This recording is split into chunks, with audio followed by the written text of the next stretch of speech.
कद जाअकुम मिनल्लाहि नूर, इसको आयते मिलाद भी कहा, आयते मिलाद भी है, आयते नूर भी है। तो रब फरमा रहे कद जाअकुम मिनल्लाहि नूर, तहकीक कि आ गया तुम्हारे पास अल्लाह की तरफ से एक नूर और रोशन किताब, किताबे मुबीन। नूर से मुराद अल्लाह के महबूब और किताब से मुराद किताब। और ये आयते नूर नाजिल कब, ये आयते मिलाद नाजिल कब हुई? तो जब आप पढ़ेंगे तो मुफस्सरीन के अक़वाल मिलेंगे कि इस आयते करीमा के नुज़ूल का वक्त क्या था, कब नाजिल हुई, कहां नाजिल हुई।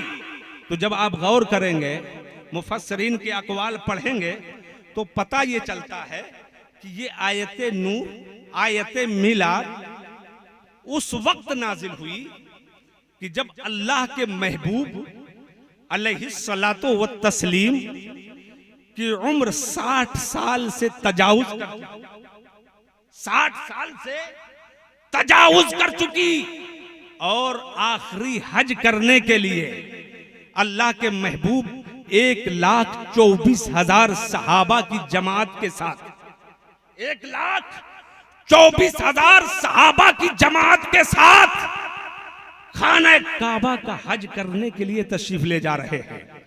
इतने में तायरे सिदरा रूहुल अमी जनाबे जिब्राइल अमी बारगाहे मुस्तफ़ा में ये आयते करीमा लेकर उतरते हैं। बारगाहे मुस्तफ़ा में अर्ज करते हैं कद जाकुम मिनल्लाहि नूरुन व किताब, कद जाकुम मिनल्लाहि नूरुन व किताबुम मुबीन।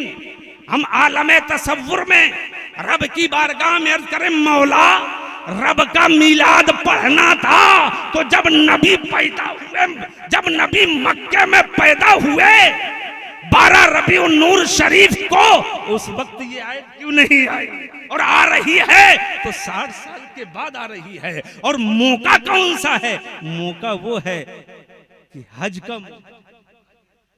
मौला अगर तुझे इस हज के मौके पर आयत ही भेजना था तो हज के बारे में भेजता, हजरे अस्वद का मकाम बता, मकाम इब्राहिम की अजमत बताई जाती, सफा और मरवा की सई के बारे में बताया जाता, मुज़दलिफा की इज्जत बताई जाती, मुज़दलिफा का वकार बताया जाता, अरफात की अजमत बताई जाती। लेकिन ऐ मौला ये बात समझ में नहीं आई कि तूने आयत मिलाद भेजा तो उस वक्त भेजा जब नबी की उम्र शरीफ 60 साल से ऊपर गुजर चुकी है और आखिरी हज करने के लिए तशरीफ ले जा रहे हैं। हज का मौका है, उस वक्त आयत मिलाद भेजी जा रही है, आयत मिलाद नाजिल हो रही है। तो गोया मेरे प्यारे दोस्तों खुदा ज़हन दे रहा है, खुदा एक सबक देना चाहता है, खुदा एक ज़हन देना चाहता है कि ऐ लोगों तुम हज करना, बाद में पहले मेरे महबूब का मिलाद पढ़ना, इसलिए कि अगर मेरे महबूब का मिलाद नहीं होता तो तुम्हें ये हज जैसी नेमत नहीं मिलती, नमाज जैसी नेमत नहीं मिलती, ज़कात जैसी दौलत नहीं मिलती। ये सब कुछ मिला है तो मेरे महबूब के सदक़े में मिला है। और अगर तुम मेरे महबूब के मिलाद को इनकार करके अगर तुम हज करोगे, नमाज पढ़ोगे, रोजा रखोगे, ज़कात दोगे तो ये सारी इबादत है तुम्हारे मुंह। ये ज़हन दिया जा रहा है कि सुनो मिलादे मुस्तफ़ा के सदक़े ही में सब कुछ मिला है। और आला हजरत ने अपनी जुबान में वो जो न थे, वो जो न थे तो कुछ न था, वो जो न थे तो कुछ न था, और वो जो न हो तो कुछ न हो। वो जो न थे तो कुछ न था, वो जो न हो तो कुछ न हो। जान है वो जहान की जान है, जान है वो जहान की जान है तो जहान है। मोहतरम हजरात, ये अल्हम्दुलिल्लाह कमेटी ने बड़ा शानदार इंतजाम जश्न ईद मिलादुन नबी के मौके पर किया। अल्लाह तबारक व तआला की बारगाह में दुआ है, मौला इस महफिल पाक को अपने महबूब की विलादत बासआदत के सदक़े में कबूल फरमाए। ये जितनी मेहनतें मशक्क़तें जो कुछ भी कमेटी ने किया है, ये सब मौला सबको हम सब के लिए दारैन में निजात का जरिया बनाए, बख्शिश का सामान बनाए। मोहतरम हजरात, अगर आपने खुलूसे दिल के साथ अगर जश्न ईद मिलादुन नबी में 1 रुपया भी खर्च किया, दिखावा के लिए नहीं, रियाकारी के लिए नहीं, नामो नमूद के लिए नहीं, अल्लाह और उसके महबूब की रजा के लिए। तो जानते हो हजरत शाह वलीउल्लाह रहमतुल्लाह अलैह अपने वालिद शाह अब्दुर रहीम का वाक़या नकल फरमाते हैं कि मेरे वालिद मोहतरम हर साल ईद मिलादुन नबी के मौके पर उस दिन लंगर शरीफ किया करते थे, खाना बनवाया करते थे और सरकार का न्याज पढ़ते थे, फिर उसको तकसीम किया करते थे, लोगों को खिलाया करते थे। तो हज़रत शाह वलीउल्लाह फरमाते हैं कि ये वालिद मोहतरम ने लिखा कि एक साल ईद मिलादुन नबी के मौके पर मैं इतना तंग दस्त हो गया, इतना तंग दस्त हो गया कि घर में कुछ भी। कौन कह रहा है? हजरत शाह अब्दुर रहीम रहमतुल्लाह ताला अलैह फरमाते हैं कि ईद मिलादुन नबी के दिन एक साल में इतना तंग दस्त रह गया कि घर में कुछ भी नहीं था सिवाय भुने हुए चनों के, सिवाय भुने हुए चनों के।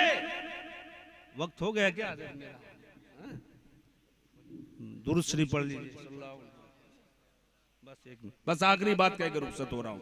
हजरत शाह वलीउल्लाह रहमतुल्लाह अलैह फरमाते कि मेरे वालिद मोहतरम ने फरमाया कि मेरे पास ईद मिलादुन नबी के दिन एक साल ऐसा मामला हुआ कि कुछ भी नहीं था, सिर्फ घर में भुने हुए चने थे। तो हजरत शाह अब्दुर रहीम फरमाते हैं कि मैंने उन भुने हुए चनों पर सरकार की न्याज पढ़ा, सरकार की बारगाह में उन चनों को पेश किया, फातिहा पढ़ा और फातिहा पढ़ने के बाद फरमाते हैं मैंने उन चनों को तकसीम कर दिया। हजरत शाह अब्दुर रहीम फरमाते हैं रात को जब मैं सोया, किस्मत ने अंगड़ाई लिया, ख्वाब में रसूलुल्लाह की ज़ियारत। चमक तुझसे पाते हैं सब पाने वाले, मेरा दिल भी चमका दे चमकाने वाले। चमक तुझसे पाते हैं सब पाने वाले, मेरा दिल भी चमका दे चमकाने वाले। मैं मुजरिम हूँ आका मुझे साथ ले लो कि रस्ते में हैं जा बजा थाने वाले। तो हजरत शाह अब्दुर रहीम फरमाते हैं कि जब रात में किस्मत ने अंगड़ाई लिया तो ख्वाब में रसूल कायनात की ज़ियारत से मुशर्रफ होता हूँ। जो चने मैंने दिन में बारगाह मुस्तफ़ा में न्याज के तौर पर पेश कर किए थे और उनको तकसीम किया था, मैं क्या देखता हूँ वही चना बारगाह मुस्तफ़ा में हाजिर हैं और अल्लाह के रसूल तबस्सुम फरमा रहे हैं, मुस्कुरा रहे हैं और उन चनों को तनाउल फरमा रहे हैं। तो मेरा अकीदा ये है कि सुन्नी मुसलमानों, आज जो कुछ भी तुमने नबी की मिलाद के सदक़े में जो कुछ भी कुर्बान किया है, जो कुछ भी खुदा की राह में खर्च किया है, मेरा अकीदा है कि अल्लाह के महबूब की बारगाह में मकबूल होगा। जिसे चाहा दर पे बुला लिया, जिसे चाहा जिसे चाहा दर पे बुला लिया, जिसे चाहा अपना बना लिया। ये बड़े करम के हैं फैसले, ये बड़े नसीब की बात है, ये बड़े करम के हैं फैसले, ये बड़े नसीब की बात है। ये किस्सा लतीफ अभी ना तमाम था, जो कुछ बयां हुआ आगाज बाब था। अस्तगफिरुल्लाह रब्बी मिन कुल्लि ज़ंबि व अतूबु इलैह, ला इलाहा इल्लल्लाह मुहम्मदुर रसूलुल्लाह सल्लल्लाहु तआला अलैहि वसल्लम व आखिरु दावाना अल्हम्दुलिल्लाहि रब्बिल आलमीन। अस्सलामु अलैकुम व रहमतुल्लाहि।